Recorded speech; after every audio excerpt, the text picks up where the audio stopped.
বাঙালি জাতির যে এত ধৈর্য সেটা আমরা এইখান থেকে প্রমাণ পাই। এই যে দেখা যাচ্ছে যে 2025 সালের নবম ও দশম শ্রেণীর একটি বাংলা সাহিত্যক বই, নবম ও দশম শ্রেণীর বাংলা সাহিত্যক বই, এই জায়গায় তারা কাজ করছে কি দেখেন। এটি নবম ও দশম শ্রেণীর বাংলা সাহিত্যক বই 217 পৃষ্ঠায়। এই যে এই 217 পৃষ্ঠায় আমাদের দেশ কবিতায় কবি সুপিয়ে কামাল এই জায়গায় তারা উপরে একটা স্টিকার মারছে। বাংলাদেশে হাজার হাজার বই আছে, কিন্তু মানে হাজার বলতে লাখ লাখ লাখ বই আছে বাংলাদেশে, তার ভিতরে আপনার দেখতে পাচ্ছেন যে প্রতি বইতে একটা করে স্টিকার মারছে। দেখে তো ফোকাস করতো যে প্রতি বইতে একটা করে স্টিকার দেখেন।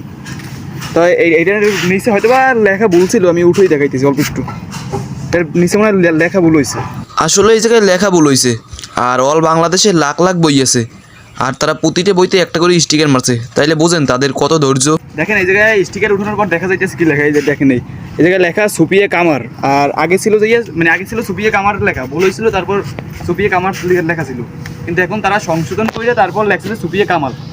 আসলে তাদের এত ধৈর্য যে বাংলাদেশে বাংলাদেশে লাখ লাখ বই আছে, কিন্তু তাদের এত ধৈর্য যে প্রতিটা বইতে একটা করে স্টিকার মেরে দিচ্ছে। তাহলে বুঝেন যে তাদের ধৈর্য কি আন্দাজ। তাই এইটা দেখি মানে প্রমাণ পাওয়া যায় যে বাঙালির এত ধৈর্য। এটা হচ্ছে 2025 সালের নবম ও দশম শ্রেণীর বাংলা সাহিত্য বই। আমি এই ভিডিওটি বানাইছি শুধু মজার জন্য, আর অন্য কিছুই নাই। আপনারা যারা যারা 9 এবং 10-এ পড়েন তারা অবশ্যই দেখবেন। আর এটা বাংলাদেশের সব বইতেই আছে। আর দেখে শুধু মজা নিতে পারবেন, আর কিছুই করতে পারবেন না, কারণ এটা তারাই সংশোধন করে দিছে।